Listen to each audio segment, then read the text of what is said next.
Olá, meu nome é João Vitor Ritter Vieira e eu sou acadêmico da oitava fase do curso de Agronomia da Universidade do Estado de Santa Catarina. E eu também sou voluntário do Laboratório de Plantas Daninhas e Herbicidas. Bom, eu vou falar sobre o trabalho intitulado Nabiça resistente a inibidores da cetolactato sintetase, análise de crescimento. A nabiça é uma planta daninha originária da Europa e ela pertence à família das brassicáceas, ocorrendo aqui na região sul do Brasil mais comumente no inverno, em que são cultivadas culturas como trigo, aveia e cevada. Bom, como a maioria das plantas daninhas, a nabiça ela possui uma alta variabilidade genética e uma alta rusticidade também. O que é que isso quer dizer? Isso confere a ela uma boa adaptação aos diferentes tipos de condições impostas pelo ambiente, por mais adversas que sejam. Como, por exemplo, aqui no sul do Brasil, nós temos um frio muito rigoroso.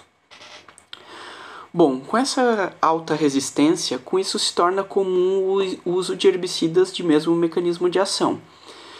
Isso tem causado uma seleção de biótipos resistentes das plantas daninhas, e mais especificamente de Raphanus raphanistrum, trazendo um problema grave para as lavouras e os agricultores, visto que a competição entre o cultivo de interesse e a planta daninha, ela reduz a qualidade de grãos da cultura de interesse, reduz a produção e isso causa um grande dano econômico.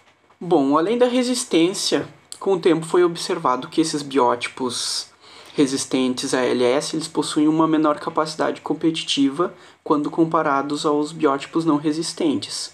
E isso se dá quando não há aplicação de herbicida. Ou seja, surgiu com o tempo a hipótese que a resistência ela traga um custo ecológico para a planta. Bom, por isso o trabalho ele teve como objetivo comparar o crescimento de biótipos de nabiça resistentes e suscetíveis aos inibidores da ALS, tanto em cultivo solteiro como em convivência com trigo, determinando se há ou não esse custo adaptativo da resistência aos inibidores da ALS. Os ensaios eles consistiram da avaliação de crescimento e fenologia das plantas, em que essa pesquisa ela foi realizada no período de agosto a dezembro de 2021, em que ocorreu inicialmente casa de vegetação e depois do florescimento dessas plantas, elas foram transferidas para o ambiente para facilitar a fecundação e simular as condições que elas teriam a campo. Bom, os experimentos foram conduzidos em delineamento inteiramente casualizado, com tratamentos organizados em esquema fatorial, em que o fator A consistiu em biótipos de nabiça resistentes e suscetíveis, e o fator B são os períodos de avaliação, que consistiram em 12, 25, 50, 75, 100 e 125 dias após a emergência. E o experimento ele foi conduzido com 4 repetições. Além disso, foram conduzidos 2 experimentos concomitantes. Um em que buscou avaliar o crescimento dos 2 biótipos sem a competição, ou seja, conduzindo esses biótipos livre da presença de outras espécies. E o outro experimento ele foi conduzido em condição de competição com a cultura do trigo, simulando a interferência que ocorre realmente a campo. Bom, em cada avaliação foram feitas avaliações destrutivas, sendo que foi observada a morfologia das plantas e o seu estádio fenológico, através do método BBCH.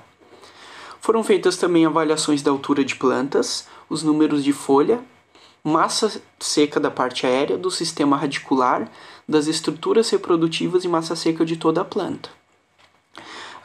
Isso foi determinado através da secagem em estufa a 65 graus Celsius, em que as plantas foram mantidas até a estabilização da massa.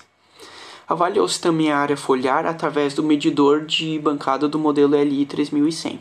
Já a produção de sementes ela foi avaliada com a coleta total das sílicas das plantas, em que foi feita a debulha manual. Após essa debulha, foram contabilizadas a quantidade de sementes, bem como a massa delas e determinada a massa de 100 sementes, obtidas com uma lança de precisão. Bom, além desses parâmetros, a partir dos dados aplicados com equação de avaliação de crescimento, foi obtido a taxa de crescimento relativo, a taxa assimilatória aparente, razão de área foliar e o índice de área foliar. Bom, os resultados eles indicaram maior desenvolvimento e crescimento do biótipo sensível em relação ao biótipo resistente, além de uma precocidade desse biótipo. A única variável que o biótipo resistente demonstrou superioridade foi a massa seca de raízes. Quanto às estruturas reprodutivas, taxa de crescimento e as outras variáveis, o biótipo sensível ele se manteve superior em todas. Então, a gente conclui que a resistência cruzada aos inibidores da LS ela resultou em menor crescimento do biótipo resistente, sendo uma desvantagem ecológica em relação ao suscetível, né? Foi observado também que essa desvantagem ela se amplificou no cenário de competição interespecífica com o trigo. Bom, muito obrigado pela atenção.